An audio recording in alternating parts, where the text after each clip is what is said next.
Mas makapal na yelo bumalot sa mga pananim sa ilang bahagi ng Benguet. Presyo ng gulay bumaba. Narito ang report. Muling naranasan ang andap sa ilang pananim sa bahagi ng Barangay Paway, Atok, Benguet. Sa video na kuha kaninang alas 6 ng umaga, makikita ang makapal na yelo na bumalot sa mga pananim. Pag nagkakaandap po, may electric fan po kasi kami para mahanginan, matunaw. And then, binubomban din po namin ng tubig.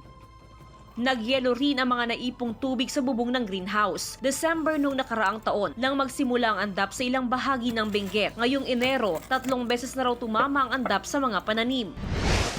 Samantala, sa pagpasok ng Enero, bumaba ang presyo ng ilang gulay. Sa La Trinidad Vegetable Trading Post, 5 piso kada kilong ibinaba sa repolyo, carrots at patatas. Pero, hindi ito dahil sa nararanasang andap, kundi dahil sa pagsasailalim sa Alert Level 3 ng NCR. Ang sabi nung nakausap ko na trapper, protocol ulit kung ano yung i-implement na right then and there na hindi pa sila naabisuhan ganon. Tiniyak ng pamunuan ng Vegetable Trading Post na walang problema sa supply ng gulay.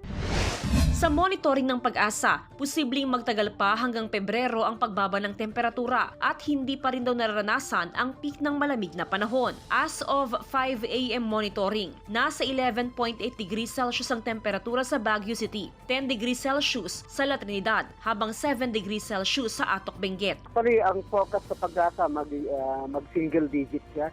January or February, ma'am. Lumakas pa ang hanging amihan sa buong Luzon, maging sa malaking bahagi ng Visayas. Sa rainfall forecast naman ng Metro Weather, may tsansa ng ulan sa ilang bahagi ng Northern Luzon. Dahil sa malakas na hanging amihan, may gale warning ang Pag-asa sa mga baybayin ng Ilocos Provinces at Cagayan Valley. Jasmine Gabriel Galban, Balitang Amyanan.